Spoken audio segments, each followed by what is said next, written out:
Hello বন্ধুরা, এই বাড়িটা রং হবে, একতলা বাড়ি।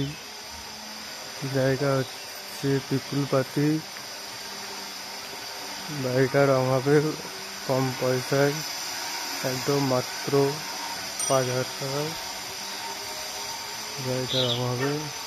জানলা দরজাগুলো গ্রিল হয়েছে, এক করে রং পাল্লা বসবে বলে, কাজ লাগাবে বলে রং হয়েছে বাড়িটা। একদম কম বাজেটে মাত্র 5,000 টাকায় রং কমপ্লিট করে দেওয়া হবে।